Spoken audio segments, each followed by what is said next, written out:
Hi friends, welcome back to my channel. ಇವತ್ತು ರಾತ್ರಿ ಊಟಕ್ಕೆ ತುಂಬಾ ಆರೋಗ್ಯಕರವಾದ ರೆಸಿಪಿನ ಮಾಡ್ತಾ ಇದ್ದೀನಿ. ಹೌದು ಫ್ರೆಂಡ್ಸ್, ಇದು ಜೋಳದ ರೊಟ್ಟಿ.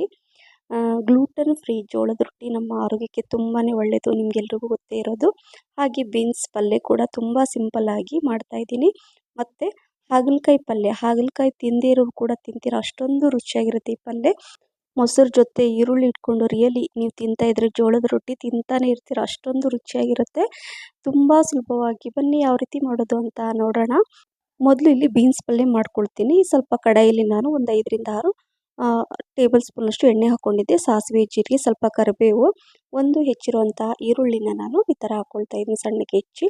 4ರಿಂದ 5 ಹಸಿಮೆಣಸಿಗೆ ಕೂಡ ಸಣ್ಣಕ್ಕೆ ಹೆಚ್ಚಿಬಿಟ್ಟು ಇದನ್ನು ಸ್ವಲ್ಪ ಕಲರ್ ಚೇಂಜ್ ಆಗೋ ತನಕ ನಾನು ಫ್ರೈ ಮಾಡ್ಕೊಳ್ತಾ ಇದ್ದೀನಿ. ನಂತರ ಒಂದು ಟೊಮೆಟೊ ಕೂಡ ಹೆಚ್ಚಿಬಿಟ್ಟು ಹಾಕ್ಕೊಳ್ತಾ ಇದ್ದೀನಿ. ಹೇಳಿದ್ನಲ್ಲ, ತುಂಬ ಸಿಂಪಲ್ ಈ ಪಲ್ಯ, ತುಂಬ ರುಚಿಯಾಗಿರುತ್ತೆ ಫ್ರೆಂಡ್ಸ್. ಸ್ವಲ್ಪ ಅರಿಶಿಣ, ರುಚಿಗೆ ತಕ್ಕಷ್ಟು ಉಪ್ಪು, ಕಲ್ಲುಪ್ಪನ್ನು ಹಾಕ್ತಾ ಇದ್ದೀನಿ. ಮಿಕ್ಸ್ ಮಾಡ್ಕೋಬೇಕು, ಬೇಗನೆ ಮ್ಯಾಶ್ ಆಗುತ್ತೆ ಉಪ್ಪು ಹಾಕೋದ್ರಿಂದ. ಈಗ ಇಲ್ಲಿ ನಾನು ಹೆಚ್ಚಿರುವಂತಹ ಇಲ್ಲಿ ಏನಂದರೆ ಬೀನ್ಸ್ ಇದೆಯಲ್ಲ, ಸಣ್ಣಕ್ಕೆ ಈ ರೀತಿಯಾಗಿ ಹೆಚ್ಕೊಂಡಿದ್ದೀನಿ. ಸೊ ಇದು ಒಂದು 1/4 kg ಬೀನ್ಸ್ ಇದೆ.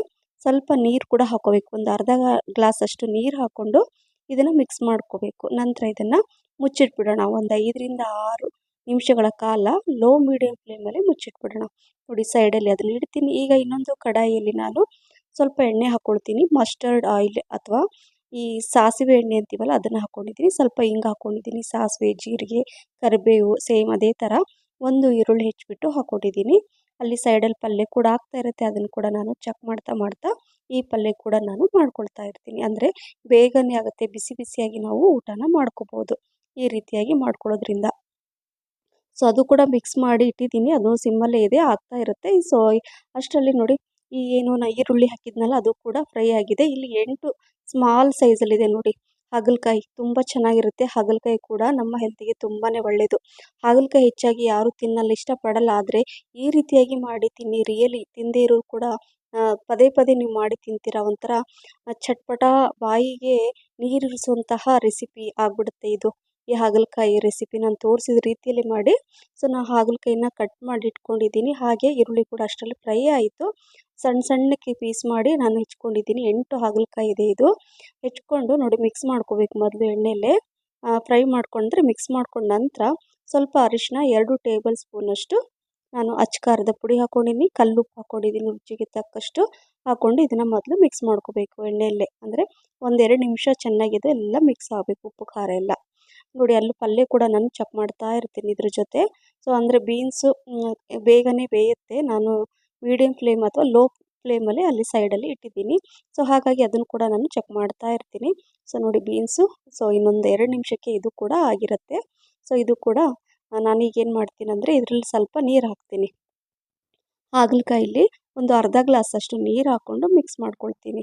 ಚೆನ್ನಾಗಿ ಕುದಿಬೇಕದು. ನಾನು ಹೇಳಿದ್ನಲ್ವ, ಈ ಪಲ್ಯ ನೀವು ಚಪಾತಿ, ರೊಟ್ಟಿ ಎಲ್ಲದಕ್ಕೂ ಯೂಸ್ ಮಾಡ್ಬೋದು, ತುಂಬ ರುಚಿಯಾಗಿರುತ್ತೆ. ಸೊ ನಾನು ತೋರಿಸಿದ ರೀತಿಯಲ್ಲಿ ಮಾಡಿ, ರಿಯಲಿ ಒಂಥರ ತುಂಬ ಚೆನ್ನಾಗಿ ಅನಿಸುತ್ತೆ. ಹುಳಿ ಹುಳಿ, ಖಾರ ಖಾರ ತುಂಬ ಚೆನ್ನಾಗಿರುತ್ತೆ. ಸೊ ನಾನೇನು ಮಾಡ್ತಾಯಿದ್ದೀನಿ ಅಂದರೆ ಇದನ್ನು ಈಗ ಇದು ಆಗಕ್ಕೆ ಬಂದಿದೆ, ಅಂದರೆ ಇದು ಬೀನ್ಸ್ ಪಲ್ಯ, ಹಾಗಾಗಿ ಹಾಗಲಕಾಯಿನ ನಾನು ಅಲ್ಲಿ ಮೀಡಿಯಂ ಫ್ಲೇಮಲ್ಲಿ ಹಾಗಲಕಾಯಿ ಬೇಯ್ತಾ ಇರುತ್ತೆ. ಇಲ್ಲಿ ಕೂಡ ನಾನು ನೋಡಿ ತೋರಿಸ್ತೀನಿ, ಈ ಬೀನ್ಸ್ ಕೂಡ ಕರೆಕ್ಟಾಗಿ ಬೆಂದಿದೆ. ವಾವ್, ಪರ್ಫೆಕ್ಟಾಗಿ ಆಗಿದೆ. ಈಗ ಇದರಲ್ಲಿ ಲಾಸ್ಟಲ್ಲಿ ಇನ್ನೂ ರುಚಿ ಜಾಸ್ತಿ ಮಾಡಲು ನಾನು ತೋರಿಸ್ತೀನಿ. ಅರ್ಧ ಟೀ ಸ್ಪೂನಷ್ಟು ಗರಂ ಮಸಾಲ, ಮನೆಯಲ್ಲೇ ಮಾಡಿರುವಂತಹ ಗರಂ ಮಸಾಲನ ಹಾಕ್ಕೊಳ್ತಾ ಇದ್ದೀನಿ. ಈ ಪಲ್ಯ ರಿಯಲಿ ಚಪಾತಿ, ರೊಟ್ಟಿಗಂತೂ ಸೂಪರ್ ಅಂತ ಹೇಳ್ಬೋದು. 1 ಕಪ್ಪಷ್ಟು ತೆಂಗಿನಕಾಯಿ ತುರಿ, ಹಸಿ ತೆಂಗಿನಕಾಯಿ ತುರಿನ ಹಾಕ್ಕೊಂಡಿದ್ದೀನಿ. ಮಿಸ್ ಮಾಡದೆ ನೀವು ಈ ರೀತಿಯಾಗಿ ತೆಂಗಿನಕಾಯಿ ತುರಿ ಹಾಕ್ಕೊಂಡ್ರೆ ರಿಯಲಿ ಫ್ರೆಂಡ್ಸ್ ಈ ಪಲ್ಯ ಸೂಪರ್. ಹಾಗಾಗಿ ನಾನು ಈ ಹಸಿ ತೆಂಗಿನಕಾಯಿ ತುರಿ ಹಾಕಿ ಮಿಕ್ಸ್ ಮಾಡಿದ ನಂತರ ಹೆಚ್ಚಿರುವಂಥ ಕೊತ್ತಂಬರಿ ಸೊಪ್ಪನ್ನು ಕೂಡ ಸ್ವಲ್ಪ ಜಾಸ್ತಿನೇ ಹಾಕ್ಕೊಳ್ಳಿ, ತುಂಬ ಚೆನ್ನಾಗಿರುತ್ತೆ ಈ ಪಲ್ಯ. ಸೊ ಮಿಕ್ಸ್ ಮಾಡಿದ ನಂತರ ನೋಡಿ, ಈ ಪಲ್ಯ ಕೂಡ ರೆಡಿ ಆಯಿತು. ತುಂಬ ಚೆನ್ನಾಗಿರುತ್ತೆ. ಬಿಸಿ ಬಿಸಿ ಪಲ್ಯ ತಿಂತಾಯಿದ್ರೆ ರಿಯಲಿ ಪಲ್ಯನೇ ಜಾಸ್ತಿ ತಿಂದುಬಿಡ್ತೀರ, ಅಷ್ಟೊಂದು ರುಚಿಯಾಗಿರುತ್ತೆ ಈ ಪಲ್ಯ. ಸೊ ಈ ಪಲ್ಯ ಕೂಡ ಆಯ್ತಲ್ವ, ಇದನ್ನು ಸೈಡಲ್ಲಿ ಇಡ್ತೀನಿ. ನೋಡಿ, ಆ ಕಡೆ ಗ್ಯಾಸ್ ಫ್ಲೇಮನ್ನು ಆಫ್ ಮಾಡಿಬಿಟ್ಟು ಇಟ್ಟಿದ್ದೀನಿ ನಾನು. ಇದನ್ನು ಈ ಕಡೆ ಇಟ್ಕೊಂಡ್ಬಿಟ್ಟಿದ್ದೀನಿ, ಯಾಕಂದರೆ ಅದು ಪಲ್ಯ ಆಯ್ತಲ್ವ. ಸೊ ಇದನ್ನು ನಾನು ಚೆಕ್ ಮಾಡ್ತೀನಿ. ಈಗ ಇದರಲ್ಲಿ ಒಂದು ಅರ್ಧ ಕಪ್ಪಷ್ಟು ಹುಣಸೆ ಹಣ್ಣಿನ ರಸ ಹಾಕ್ಕೊಳ್ತಾ ಇದ್ದೀನಿ. ಇದರಲ್ಲಿ ನೀವು ನೋಡ್ತಾ ಇರ್ಬೋದು, ಇದರಲ್ಲಿ ಟೊಮೆಟೊ ನಾನು ಆ್ಯಡ್ ಮಾಡಿಲ್ಲ, ಅದರ ಬದಲಿಗೆ ನಾನು ಹುಣಸೆ ಹಣ್ಣಿನ ರಸ ಹಾಕ್ಕೊಂಡಿದ್ದೀನಿ. ಸೊ ಅದು ಮಿಕ್ಸ್ ಮಾಡಿದ ನಂತರ ಈಗ ಲಾಸ್ಟಲ್ಲಿ ನೋಡಿ, ಇದು ತೆಂಗಿನಕಾಯಿ ತುರಿ ನಾನು ಪುಡಿ ಮಾಡಿ ಇಟ್ಕೊಂಡಿದ್ದೆ, ಹಸಿ ತೆಂಗಿನಕಾಯಿನ ಮಿಕ್ಸಿ ಜಾರಲ್ಲಿ ಹಾಕ್ಕೊಂಡು ಪೌಡ್ರ್ ಮಾಡಿಕೊಂಡು ಇದರಲ್ಲೇ ಹಾಕ್ಕೊಳ್ತಾ ಇದ್ದೀನಿ. ಬರೀ ತೆಂಗಿನಕಾಯಿ ತುರಿ ಮಾತ್ರ ಅದು ನಾನು ಹಾಕ್ಕೊಂಡಿರೋದು. ಸೊ ಮಿಕ್ಸ್ ಮಾಡಿದ ನಂತರ ಇಲ್ಲಿ 2 ಟೀ ಸ್ಪೂನಷ್ಟು ಬೆಲ್ಲ ಹಾಕ್ಕೊಳ್ತಾ ಇದ್ದೀನಿ.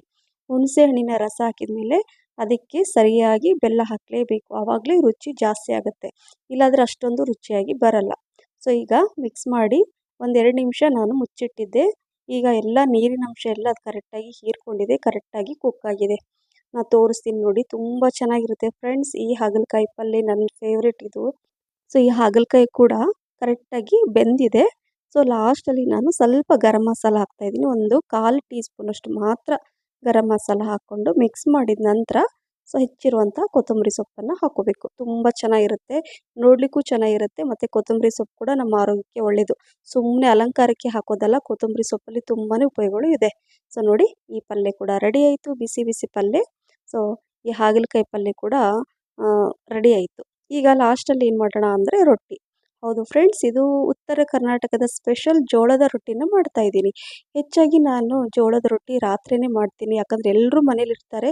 ಹಾಗಾಗಿ ಬಿಸಿ ಬಿಸಿ ನಾನು ಮಾಡಿಕೊಟ್ಟಂಗೆಲ್ಲ ಅವ್ರು ತಿಂತಾ ಇರ್ತಾರೆ. ನನಗೂ ಖುಷಿ ಆಗುತ್ತೆ, ನಾನು ಎಲ್ರಿಗೂ ಈ ರೀತಿಯಾಗಿ ಊಟ ಕೊಡ್ತೀನಲ್ಲ ಅನ್ನೋದು ನನಗೆ ಖುಷಿ ಆಗುತ್ತೆ. ಹಾಗಾಗಿ ನಾನು ಹೆಚ್ಚಾಗಿ ರಾತ್ರಿಯೇ ಈ ರೀತಿಯಾದ ಅಡುಗೆನ ಮಾಡೋದು. ಇಲ್ಲಿ 2 ಕಪ್ಪಷ್ಟು ನಾನು ಜೋಳದ ಹಿಟ್ಟನ್ನು ಹಾಕ್ಕೊಂಡಿದ್ದೀನಿ. ಸೈಡಲ್ಲಿ 1 ಗ್ಲಾಸಷ್ಟು ನಾನು ಬಿಸಿ ನೀರನ್ನು ಕೂಡ ಇಟ್ಟಿದ್ದೀನಿ. ಪಾತ್ರೆಯಲ್ಲಿ ಬಿಸಿ ಆಗ್ತಾ ಇರುತ್ತೆ, ಚೆನ್ನಾಗಿ ಕುದಿಬೇಕು ನೀರು. ಈಗ 2 ಕಪ್ಪಷ್ಟು ಏನು ನಾನು ಜೋಳದ ಹಿಟ್ಟು ಹಾಕ್ಕೊಂಡಿದ್ದೀನೋ ಆ ಥರ ನೋಡಿ, ನಾನು ತೋರಿಸ್ತಾ ಇದ್ದೀನಿ ಈ ರೀತಿಯಾಗಿ ಜಾಗ ಮಾಡ್ಕೋಬೇಕಂದ್ರೆ ನೀರು ನಿಂತ್ಕೊಳ್ಳಿಕ್ಕೆ. ಸೊ ನಾನು ಇದೇ ರೀತಿಯಾಗಿ ಮಾಡೋದು. ಸೊ ಈಗ ಏನು ಮಾಡ್ತಾಯಿದ್ದೀನಿ ಅಂದರೆ, ಚೆನ್ನಾಗಿ ನೀರು ಕುದ್ದಿದೆ ಅಲ್ವಾ, ಸೊ ಕುದೀತಾ ಇರೋ ನೀರನ್ನು ಇದರಲ್ಲಿ ಹಾಕ್ಕೊಳ್ತಾ ಇದ್ದೀನಿ. ಸುಮ್ಮನೆ ಉಗುರು ಬೆಚ್ಚಗಿನ ನೀರೆಲ್ಲ ಹಾಕ್ಕೊಳಕ್ಕೆ ಹೋಗಬೇಡಿ, ಚೆನ್ನಾಗಿ ಕುದಿಬೇಕು. ಎಷ್ಟು ಕುದಿಯುತ್ತೋ ರೊಟ್ಟಿ ತುಂಬ ಚೆನ್ನಾಗಿ ಬರುತ್ತೆ. ಕುದಿಯೋ ನೀರನ್ನು ಹಾಕಿ 1 ಸ್ಪೂನಿಂದ ನಾನು ಈ ರೀತಿಯಾಗಿ ಮಿಕ್ಸ್ ಮಾಡ್ಕೊಳ್ತಾ ಇದ್ದೀನಿ. ಅಲ್ಲಿ ಸೈಡಲ್ಲಿ ಹಂಚು ಕೂಡ ಇಟ್ಟಿದ್ದೀನಿ, ಹಂಚು ಕೂಡ ಬಿಸಿ ಆಗ್ತಾ ಇರುತ್ತೆ. ಇನ್ನೂ ಸ್ವಲ್ಪ ನೀರು ಹಾಕ್ಕೊಂಡು ನಾನು ಮಿಕ್ಸ್ ಮಾಡಿಕೊಂಡು ಈಗ ಮತ್ತೆ ಏನಂದರೆ, ಅದರಲ್ಲಿ ಈಗ ಬಿಸಿ ನೀರು ಹಾಕ್ಕೊಂಡಿದ್ದೀವಲ್ವ, ಆಮೇಲೆ ನಾವು ಪಾತ್ರೆಯಲ್ಲಿ ನಾನು 1 ಗ್ಲಾಸಷ್ಟು ತಣ್ಣೀರನ್ನು ಹಾಕ್ತಾಯಿದ್ದೀನಿ. ತಣ್ಣೀರನ್ನು ಇಟ್ಕೋಬೇಕು ಮತ್ತು ಒಂದು ಬಟ್ಟೆ ಇಟ್ಕೋಬೇಕು. ತೋರಿಸ್ತೀನಿ ಯಾಕೆ ಅಂತ, ನಿಮ್ಗೆಲ್ರಿಗೂ ಹೆಚ್ಚಾಗಿ ಗೊತ್ತಿರುತ್ತೆ. ಈಗ ನೋಡಿ, ನಿಧಾನಕ್ಕೆ ಕಲಿಸ್ಕೊಳ್ತೀನಿ. ಹಿಟ್ಟು ತುಂಬ ಬಿಸಿ ಇದೆ, ಹಾಗಾಗಿ ಅವಶ್ಯಕತೆಗೆ ನೀರು ಬೇಕಾದರೆ ಸ್ವಲ್ಪ ನೀರನ್ನು ಈ ಥರ ಹಾಕ್ಕೊಂಡು ಕಲಿಸ್ಕೋಬೇಕು, ಗಟ್ಟಿಯಾಗಿ ಕಲಿಸ್ಕೋಬೇಕು. ನಾನು ಹೆಚ್ಚಾಗಿ ರೊಟ್ಟಿನ ತಟ್ಟಿಬಿಟ್ಟೇ ಮಾಡೋದು, ಆದರೆ ಎಲ್ರಿಗೂ ರೊಟ್ಟಿ ತಟ್ಟಿಬಿಟ್ಟು ಮಾಡಲಿಕ್ಕೆ ಬರಲ್ಲ. ಆದರೆ ರೊಟ್ಟಿ ಅಂದರೆ ಜೋಳದ ರೊಟ್ಟಿ ತುಂಬ ಇಷ್ಟಪಡ್ತಾರೆ ಅಲ್ವಾ, ಹಾಗಾಗಿ ಎಲ್ಲರೂ ಬರಲಿ ಅಂದರೆ ಮಾಡಲಿ ಅಂತ ನಾನು ನಿಮಗೆ ತೋರಿಸ್ತಿದ್ದೀನಿ ನೋಡಿ. ಹಿಟ್ಟು ತುಂಬ ಗಟ್ಟಿಯಾಗಿ ಕಲಿಸ್ಕೋಬೇಕು ಸ್ವಲ್ಪ, ಯಾಕಂದರೆ ಇವತ್ತು ನಾನು ತಟ್ಟಿಬಿಟ್ಟು ತೋರಿಸ್ತಾ ಇಲ್ಲ, ಉದ್ದುಬಿಟ್ಟು ತೋರಿಸ್ತಾ ಇದ್ದೀನಿ. ಚಪಾತಿ ಹೇಗೆ ಉದ್ದುತ್ತೀವಲ್ಲ ಅದೇ ರೀತಿಯಾಗಿ ನೋಡಿ, ಒಣ ಹಿಟ್ಟನ್ನು ನಾನು ಹಾಕ್ಕೊಂಡು ಈ ಥರ ಮಿಕ್ಸ್ ಮಾಡಿಕೊಂಡು ಈಗ ಕೆಳಗಡೆ ಈ ಥರ ಹಾಕ್ಕೊಂಡಿದ್ದೀನಿ. ಸ್ವಲ್ಪ 1-2 ಈ ಥರ ತಟ್ಕೊಂಡು ನೋಡಿ ತೋರಿಸಿ. ಈ ಚಪಾತಿ ಏನು ಲತ್ರುಣಿಗೆ ಇದೆಯಲ್ಲ, ಅದರಲ್ಲಿ ನಾನು ಪ್ಲಾಸ್ಟಿಕ್ ಪೇಪರನ್ನು ಹಾಕ್ಕೊಂಡಿದ್ದೀನಿ. ಅದು ಹಾಕ್ಕೊಂಡ್ರೆ ಏನಾಗುತ್ತೆ, ಈ ಥರ ಉದ್ದುವಾಗ ಅದು ಅಂಟ್ಕೊಳ್ಳಲ್ಲ. ಹಾಗಾಗಿ ಈ ರೀತಿಯಾಗಿ ಮಾಡ್ಕೊಂಡು ಇಟ್ಕೊಳ್ಳಿ. ಏನಾದರೂ ಜೋಳದ ರೊಟ್ಟಿ ನೀವು ಮಾಡಬೇಕು, ತಟ್ಟಲಿಕ್ಕೆ ಬರಲ್ಲ ಅಂದರೆ ಈ ರೀತಿಯಾಗಿ ನಾನೇನು ತೋರಿಸ್ತಾ ಇದ್ದೀನಲ್ಲ ಇದೇ ರೀತಿಯಾಗಿ ಮಾಡ್ಕೊಳ್ಳಿ. ನೋಡಿ, ಎಲ್ಲೂ ಕೂಡ ಅಂಟ್ಕೊಳ್ತಾ ಇಲ್ಲ, ಯಾಕಂದರೆ ಅದು ಮೇಲೆ ಪೇಪರ್ ಹಾಕಿದ್ದೀವಲ್ವ, ಪ್ಲಾಸ್ಟಿಕ್ ಶೀಟ್ ಇದೆ. ಹಾಗಾಗಿ ನೋಡಿ, ಈಗ ಉದ್ಕೊಂಬಿಟ್ಟು ಕಾದಿರೋ ಹಂಚಲ್ಲಿ ನಾನು ಹಾಕ್ಕೊಳ್ತಾ ಇದ್ದೀನಿ. ಈಗ ಒಂದು ಬಟ್ಟೆ ಹಾಕಿದ್ನಲ್ವ, ತಣ್ಣೀರಲ್ಲಿ ಅದ್ಬಿಟ್ಟು ಮೇಲೆ ಈ ರೀತಿಯಾಗಿ ಸ್ಪ್ರೆಡ್ ಮಾಡಬೇಕು ಎಲ್ಲ ಕಡೆಯೂ ನೀರನ್ನು. ತುಂಬ ಹಾಕ್ಕೋಬಾರ್ದು, ನೋಡಿ ಈ ರೀತಿಯಾಗಿ ಬರಬೇಕು. ಈಗ ಒಂದು 30 ಸೆಕೆಂಡ್ ನಂತರ ಇದನ್ನು ಉಲ್ಟಾ ಮಾಡಿ, ಅಂದರೆ ಈ ಥರ ಬೇಯಿಸ್ಕೋಬೇಕಾಗತ್ತೆ ಎರಡೂ ಕಡೆ. ಹಾಗೆ ಅದೇ ರೀತಿಯಾಗಿ ಉಳಿದಿರೋದನ್ನು ನಾನು ಹಿಟ್ಟು ಸೇಮ್ ಅದೇ ರೀತಿಯಾಗಿ ರೊಟ್ಟಿನ ನಾನು ಉದ್ಕೊಳ್ತೀನಿ. ನನಗೆ ಹೆಚ್ಚಾಗಿ ಉದ್ದೋದು ಅಭ್ಯಾಸ ಇದೆ, ಬಟ್ ಕಡಿಮೆ. ನಾನು ಹೆಚ್ಚಾಗಿ ತಟ್ಟಿಬಿಟ್ಟೇ ಮಾಡ್ತೀನಿ, ನನಗೆ ಫಾಸ್ಟ್ ಅನಿಸುತ್ತೆ ನನಗೆ ತಟ್ಟೋದು. ಸೊ ನೋಡಿ, ಇದೇ ರೀತಿಯಾಗಿ ನಾನು ಕರೆಕ್ಟಾಗಿ ರೊಟ್ಟಿನ ಬೇಯಿಸ್ಕೋಬೇಕಾಗತ್ತೆ. ತೆಳುವಾಗಿ ನೀವು ರೊಟ್ಟಿನ ಮಾಡಿಟ್ಕೊಂಡ್ರೆ ತಿಂಗಳಗಟ್ಟಲೆ ಕೂಡ ಇಟ್ಕೋಬೋದು. ಚಪಾತಿ ಆದರೆ 1 ದಿನ ಅಥವಾ 2 ದಿನ ಅಷ್ಟೇ ನಾವು ತಿನ್ಬೋದು, ಜಾಸ್ತಿ ನೆಕ್ಸ್ಟ್ ಡೇ ಅಂತೂ ಚಪಾತಿ ತಿನ್ನೋಕ್ಕಾಗಲ್ಲ. ರೊಟ್ಟಿ ಹಾಗಲ್ಲ, ತಿಂಗಳಗಟ್ಟಲೆ ಇಟ್ಟು ಕೂಡ ಇದು ಹಾಳಾಗಲ್ಲ, ಕ್ರಿಸ್ಪಿಯಾಗಿರುತ್ತೆ. ಗಟ್ಟಿ ಖಡಕ್ ರೊಟ್ಟಿ ಮತ್ತು ಪಲ್ಯ ಕೂಡ ನೀವು ಅಥವಾ ಸಾರು ಜೊತೆ ಹಾಕ್ಕೊಂಡು ತಿನ್ನಿ, ಅದ್ರ ಮಜಾನೇ ಬೇರೆ. ಹಾಗಾಗಿ ನೋಡಿ, ಎಲ್ಲ ಅದೇ ರೀತಿಯಾಗಿ ರೊಟ್ಟಿನ ಮಾಡಿಕೊಂಡು ನಾನು ಇಟ್ಕೊಂಡಿದ್ದೀನಿ. ಸೊ ಏನು ಅನಿಸ್ತು ಇವತ್ತಿನ ರೊಟ್ಟಿ ರೆಸಿಪಿ, ನಿಮಗೆಲ್ರಿಗೂ ಇಷ್ಟ ಆಗಿದೆ ಅಂತ ಅಂದ್ಕೊಂಡಿದ್ದೀನಿ. ಮಿಸ್ ಮಾಡದೆ ಒಮ್ಮೆ ಟ್ರೈ ಮಾಡಿ. ಫಸ್ಟ್ ಸ್ವಲ್ಪ ಹಿಟ್ಟು ಹಾಕ್ಕೊಳ್ಳಿ, ನಿಮಗೆ ಬರ್ತಾ ಬರ್ತಾ ಅಭ್ಯಾಸ ಆದರೆ ನೀವು ಜಾಸ್ತಿ ಕ್ವಾಂಟಿಟಿಲಿ ಮಾಡ್ಕೋಬೋದು. ಸೊ ನೋಡಿ, ಈಗ ರಾತ್ರಿ ಊಟಕ್ಕೆ ರೆಡಿ ಆಯಿತು, ಬಿಸಿ ಬಿಸಿ ಈ ಜೋಳದ ರೊಟ್ಟಿ ಜೊತೆ ಈ ಪಲ್ಯಗಳು. ರಿಯಲಿ ಫ್ರೆಂಡ್ಸ್, ಇದರ ರುಚಿ ನೀವು ಮಾಡಿ ತಿಂದಮೇಲೆ ಗೊತ್ತಾಗುತ್ತೆ, ಅಷ್ಟೊಂದು ರುಚಿಯಾಗಿರುತ್ತೆ. ಬೀನ್ಸ್ ಪಲ್ಯ ತುಂಬ ಸಿಂಪಲ್ ಆದ ಬೀನ್ಸ್ ಪಲ್ಯ, ಆದರೆ ರುಚಿ ಮಾತ್ರ ಸೂಪರ್. ಹಾಗೆ ಹಾಗಲಕಾಯಿ ಪಲ್ಯ, ಬಾಯಿ ಚಪ್ಪರಿಸಿ ತಿನ್ನುವಂಥ ಈ ಪಲ್ಯ ಕೂಡ ರೆಡಿ ಆಯಿತು. ಸೊ ಅದ್ರ ಜೊತೆ ಈ ಹಸಿ ಟೊಮೊಟೊ ಹಣ್ಣಿನ ಚಟ್ನಿ ಮಾಡಿಟ್ಟಿದ್ದೆ ನಾನು, ಅವಾಗ ಮಾಡಿಟ್ಟಿರ್ತೀನಿ ನೋಡಿ. ಈ ಚಟ್ನಿ ಕೂಡ ಚೆನ್ನಾಗಿರುತ್ತೆ. ಅದ್ರ ಜೊತೆ ಈರುಳ್ಳಿ, ಸ್ವಲ್ಪ ಮೊಸರು ಇಟ್ಕೊಂಡು ತಿಂತಾ ಇದ್ರೆ ತಿಂತಾನೆ ಇರ್ತೀರಾ. ಸೊ ಈ ರೆಸಿಪಿ ನಿಮಗೆ ಇಷ್ಟ ಆಗಿದೆ ಅಂತ ಅಂದ್ಕೊಂಡಿದ್ದೀನಿ ಫ್ರೆಂಡ್ಸ್. ಲೈಕ್, ಶೇರ್, ಕಮೆಂಟ್ಸ್ ಮತ್ತು ಸಬ್ಸ್ಕ್ರೈಬ್ ಮಾಡೋದನ್ನು ಮರಿಬೇಡಿ. ಹಾಗೆ ನಿಮ್ಮ ಫ್ರೆಂಡ್ಸ್ ಮತ್ತು ಫ್ಯಾಮಿಲಿ ಕೂಡ ಶೇರ್ ಮಾಡಿ. ಹಾಗೆ ಫೇಸ್ಬುಕ್ ಪೇಜ್ ಫಾಲೋ ಮಾಡಿ ಅಂತ ಹೇಳ್ತಾ thank you for watching. Bye.